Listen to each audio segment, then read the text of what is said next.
Nüüd on mul hea meel juhatada sisse otsapidi ka selle mõisakooliga seotud inimene Riin Alatalu, kes oli ka mõisakoolide Norra programmi koordinaator Kultuuriministeeriumis, on Muinsuskaitse nõukogu aseesimees, on rahvusvahelise kultuuripärandi ekspertorganisatsiooni ICOMOS asepresident, on Eesti Kunstiakadeemia õppejõud ja UNESCO õppetooli koordinaator ja palju muud, sealhulgas ka samuti sünnist saati muinsuskaitseist, vähemalt 40 aastat tähendab. Jah. Rohkem. Ma olen nii vana, et mul tuleb neid aastaid juurde siin. Ja tere ka minu poolt ja aitäh, Kadi ja kõik see Hiiumaa rahvas, kes selle teemaga tegeleb, sest tõesti ma olin selle mõisakoolide programmi raames, ma arvan, et ma tunnen seda kutseõppeharidust ja üldse mõisakoolide teemat nagu ka köögi poole pealt. Ja olin, eks siin 1 aasta ka juhtõpetaja siis restaureerimise erialal 2018, kui Kadi siia tuli. Ja selle pagasi pealt ma küll julgen ütelda, et see, mida haridusministeerium praegu korraldab, on täiesti vaenulik tegevus, et asjatu ja vaenulik, et nii võib seda välja öelda küll. Aga ma tahtsin teile rääkida täna siis mõisate inventeerimisest ja mõisate väärtustamisest läbi aja. Et osaliselt puudutab see seda, mida siin rääkisid juba Katrin ja Tarvi ja siis Hanna Selvet Tallinnast, kes olid online'is siin.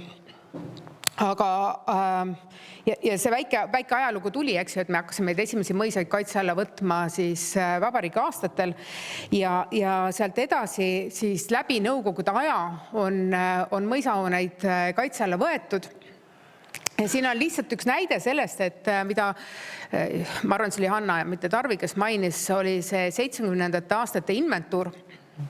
Ehk siis see suur laine mõisate kaitse alla võtmiseks, et nagu me teame, 70. aastad on selline sügav Brežnevi aeg, et see mõisate kaitse alla võtmine käivitus, ta jätkus, ta võttis suurema hoo sisse siis tänu Lahemaa rahvuspargi rajamisele.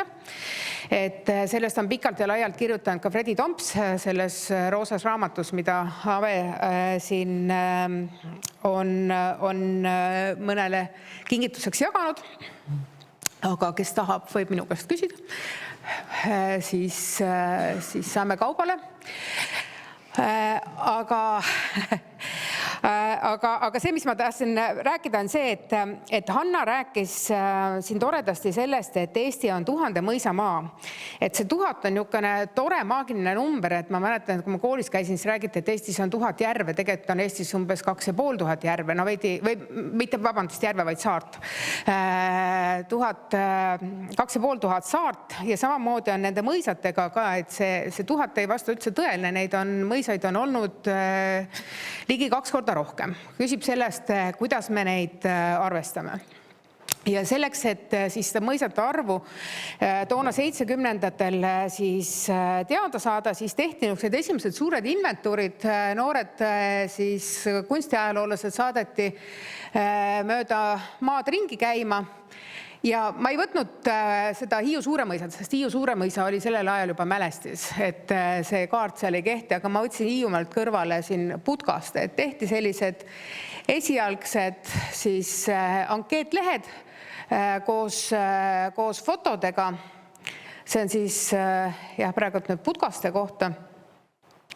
Et ütleme niimoodi, et sõltus siis mõisast, kui palju seda teksti oli, et valdavalt olid siis tehti seda inventuuri niimoodi fotode põhjal ja sellele järgnes siis ja see, mis ma teile lahti võtsin, on praegu see kaitse alla võtmise ettepanek juba.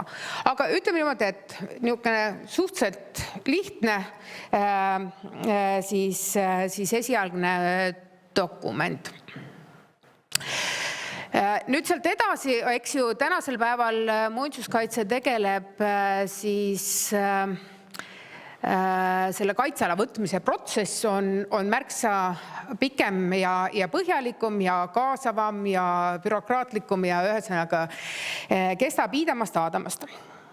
Aga see, mida ma võin nagu Katrini ja Anna ja Tarvi jutu kokkuvõtteks öelda, on see, et ennekõike keskendub Muinsuskaitseamet nendele mõisatele, mis on juba riikliku kaitse all. Et roogitakse seda nimekirja, mis on, ja laiemaks jõudu ei jätku. Sellepärast, et kordan üle, siin olid need numbrid käisid läbi, eks meil on 2500 mõisahoonet, aga tegelikult ainult see oli 365 mõisakompleksi. 365 2000-st ei ole isegi mitte pool, ei ole isegi mitte veerand, vaid seda on üsna palju vähem.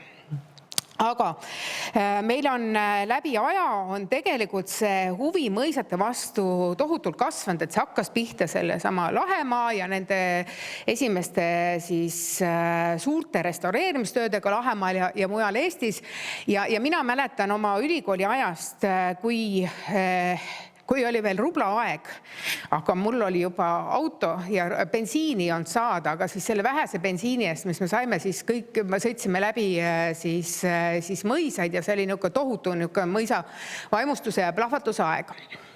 Ja inimesed siiamaani tunnevad huvi ja ma arvan, et see huvi jätkuvalt kasvab. Nüüd selle huvi rahuldamiseks meil on, ütleme niimoodi, viimasel kümnendil kohe päris palju, aga see hakkas juba siis 80. lõpust, 90. algusest hakkas ilmuma siis esimesed mõisaraamatud, aga siis päris, näete, 20. sajandi lõpul, et siin on copyright alates 1999, on siis selline mees nagu Valdo Praust, keda ma arvan, et sellele seltskonnale ei pea tutvustama, kellega on tegemist, võttis kätte ja ehitas üles andmebaasi siis mõisatest, aga ehitas üles siis mõisate andmebaasi. Selle andmebaasi tohutu väärtus on see, et siin on olemas siis niisugune esmane info siis mõisate kohta ja me võime võtta siit täitsa mingisuguse, albu ei ole suvaline, ma ei taha öelda suvalise, aga võtame siit niisuguse, ma ei oska seda iiet kasutada. Nii, näiteks selle albu ette, et siit sõltuvalt mõisast me saame selle esmase info, mida inimesele huvi pakub ja mida on vaja, et albu kohta on päris palju, mõne kohta on vähem infot, natuke on esialgseid pilte ja nii edasi ka. Igatahes ma arvan, et jätkuvalt Eesti üks selliseid enim siis kasutatavaid andmebaase. Selle andmebaasil on üks häda on see, et Valdo Praustil ei ole olnud aega seda täiendada, et see info on jäänud nagu mingisse aega kinni. Ja Kunstiakadeemia võttis siis ühel hetkel üle, kuna Kunstiakadeemia muinsuskaitse siis osakond, kus ma olen ka dotsendina tööl, me korraldame igasugust erinevaid uuringuid üliõpilaste õppetöö raames. Ja meie tehtud on näiteks, või meie tudengite tehtud on kirikute andmebaas Eesti Luteri usu kirikute kohta. Ja see sai valmis ja siis me mõtlesime järgmise väljakutse, võtaks ette mõisate andmebaasi, et teeks samamoodi. Ja kuna meil on nagu nii tugev põhi all ja tuleb järgida seda põhimõtet, et ei pea tegema nagu dubleerivaid asju, siis me saime kaubale Valdo Praustiga, maksime talle, ütleme häbematult vähe, aga maksime talle siis natukene raha selle eest, et me saaksime selle ametlikult ära osta ja siis edasi arendada. Ja ta oli selle plaaniga täitsa nõus, sellepärast et see tõesti seisab. Aga ma arvan, et need, kes on haridusasutustega seotud, teavad väga hästi, et kõik asjad võtavad hirmsasti aega. Ja mul on endal ka see kiiks, et ma ei taha osta mingisuguseid teenuseid sisse, kui ma õpetan, sest et need protsessid peavad toimuma õppetöö käigus. Õppetöö käigus tähendab seda, et sul on iga aasta uued tudengid. et keda tuleb uuesti nagu välja koolitada ja see võtab nagu veel rohkem aega, kui oleks sisse ostetud teenus. Olen käinud selle andmebaasi jutuga õige mitme ukse taga, alustasin muidugi Muinsuskaitseametist. Muinsuskaitseamet, ma pean tunnistama, on sellesse suhtunud siiamaani nagu väga leigelt, aga ma loodan, et need asjad muutuvad. Ja see, et me tegeleme asjaga õppetöö käigus, tähendab seda, et me alustasime, ühesõnaga, see esmane ambitsioon on võtta ette nii, nagu tegi Valdo Praust, et me ei tegutse ainult nende mõisatega, mis on kaitse all.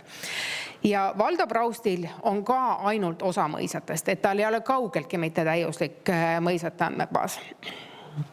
Kuna meil on iga aasta siiski tulevad uued üliõpilased peale, et siis nagu see huvi võiks olla selline, et me võtame selle ette veel suurema haardega. Ja selle asja mõte on ka see, et ühtviisi, et tekitada selline siis koondav siis keskus, kuhu saaks ristviitamisega siis kanda andmeid, siis mitte kanda andmeid, vaid ristviidata, eks ju, mälestiste registrile, arhiivi andmetele ja kõigele muule, et tekitada sellist nagu kasutuskeskkonda. Ja et see hõlmaks tõesti siis nagu maksimaalselt palju erinevaid Eesti mõisaid. Ja me alustasime sellest, et siis koostöös EKA digitoote disaini osakonnaga, sest et EKA-l on tänased disainerid disainivad, eks ju, ka veebikeskkondi. Me tegime hakatuseks ühe seminari nüüd juba 3 aastat tagasi siis Sagadi mõisas, kus muinsuskaitsetudengite ülesanne oli siis kokku panna kõik need väljad, mis potentsiaalselt selles andmebaasis võiksid olla, mille järgi midagi otsida. Ja siis digitoote disaini tudengite ülesanne oli siis mõelda välja seda niisugust teekonda, mismoodi see hakkab välja nägema seal. Ja lõpuks me jõudsime siis selleni, et need esmased arutelude põhjal siis tekkis meile lõpuks täitsa oma digitoote disaini tudeng Lauren Teinmann, kes kaitses aasta tagasi oma bakalaureuse töö ja tema bakalaureuse töö oli siis unustasin pealkirja täpselt vaatamata, aga põhimõtteliselt nagu keskkonnasäästlik ja kasutajasõbralik veebikeskkond, ehk et kuidas disainida veebikeskkonda niimoodi, et selle tema keskkonna jalajälg oleks võimalikult väike, et kuidas panna sinna väikeseid pilte ja mismoodi neid teekondi lühendada selleks, et ei peaks hullumeelselt kogu aeg andmeid alla laadima. Ja nüüd me oleme Laureniga tööd jätkanud ja meil on partnereid siis ka IT-valdkonnas, et ma kahjuks ikka veel ei saa teid lasta nagu päris sinna andmebaasi. Ma võin teile küll näidata, et see näeb välja umbes selline ja võtta lahti siit ka näiteks esimese siis mõisa, mis ette tuleb ja näidata, et me oleme siia täitnud kõvasti materjale. Ta natuke tuleb niisuguses Wikipedia stiilis. Et meie ambitsioon on ka see, et me käsitleme sinna juurde, mida on Praustil suhteliselt vähe, kõiki kõrvalhooneid ja parke ja siis kui vähegi võimalik, et siis ka omanikke. Ehk et see on praegu täitsa niisugune tehniline vaade, mida ma siin näitan. Ja need ilupildid hakkavad umbes välja nägema siis sellised. Et selle asja niisugune, siin on nagu mitu teemat, et üks asi on see, et seda mõisa enda lugu, võimalikult palju arhiiviallikaid juurde viidata, kajastada kõrvalhooneid, mis on praegult suhteliselt niisuguses vaeslapse osas oma kajastuste koha pealt, aga ambitsioon on ka see, et järsku see andmebaas aitaks meil visualiseerida ja leida näiteks ka sarnaseid mõisaid, sest meil on ju päris palju mõisaid, mis on arhitektuurselt sarnased või nad on omavahel perekondadega seotud ja edasi, et see kõik, mis on mis on meie peas, on väga suur ja ambitsioonikas, aga meil tegelikult oli lootus, et ma saan täna teile juba näidata pikemat pilti, aga järgmine kord.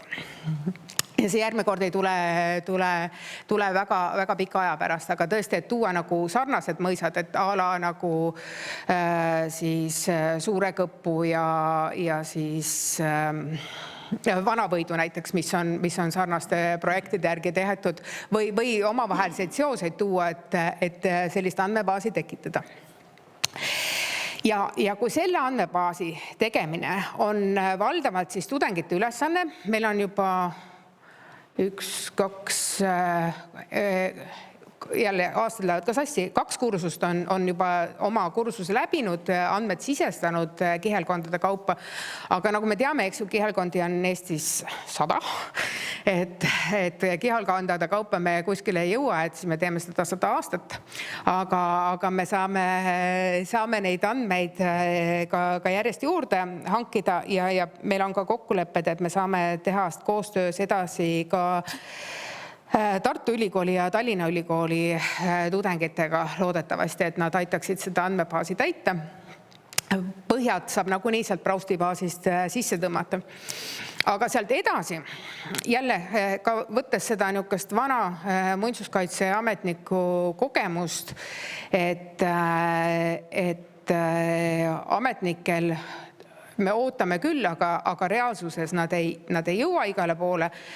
Ja seda, et kui me vaatame, teeme lahti suvalise Facebooki lehe või mõne mõisagrupi sealt Facebookist, et kui tihedalt inimesed postitavad sinna pilte, et selle andmebaasi juurde on siis kavas teise etapina, mis ma loodan, et saabub ka õige pea, siis teha selline nagu blogipool, kus me kutsume üles siis inimesi postitama pilte, lugusid ja nii edasi, et seal tuleb välja timmida ka see niisugune kontrolli pool, eks ju, et kes hakkab siis administreerima ja hindama see info õigsust ja nii edasi. Ja juhiseid, et kuidas teha pilte näiteks selleks, et saaks hinnata seisukorda või muid niisuguseid asju. Et ühesõnaga tekitada sellist pisut nagu Jakob Hurdalikku kampaaniat sellest, et aidake meil see andmebaas kokku saada. Ja minu niisuguses unistuste nägemuses on ka see, et selline andmekogumise viis tegelikult aitaks kaasa sellisele rahva inventeerimisele, et kui meil kusagil midagi juhtub, siis keegi teeb pildi ja postitab selle, et me ei pea sõltuma muinsuskaitsest ja muinsuskaitseametniku jõudmisest igale poole, seda enam, et muinsuskaitseametnik harva läheb objektile, mis ei ole mälestisena kaitse all. Aga jah, et see võimaldaks meil saada siis tervikpilti. Ja nendest ettevalmistustöödest ka nii palju, et meil on tudengid seda täitnud.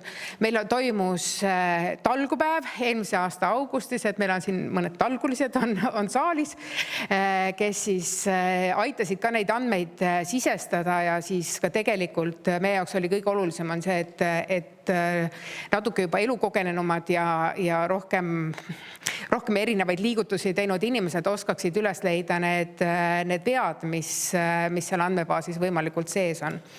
Ehk ma tahaksin selle kõige koha pealt öelda seda, et me oleme päris kaugel ja ma loodan, et tõesti järgmine kord, kui me kohtume, et siis on see andmebaas juba avalik ja ma kutsun kõiki siis üles toetama meid info ja abiga.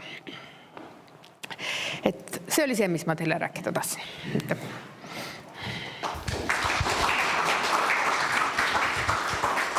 Suur aitäh!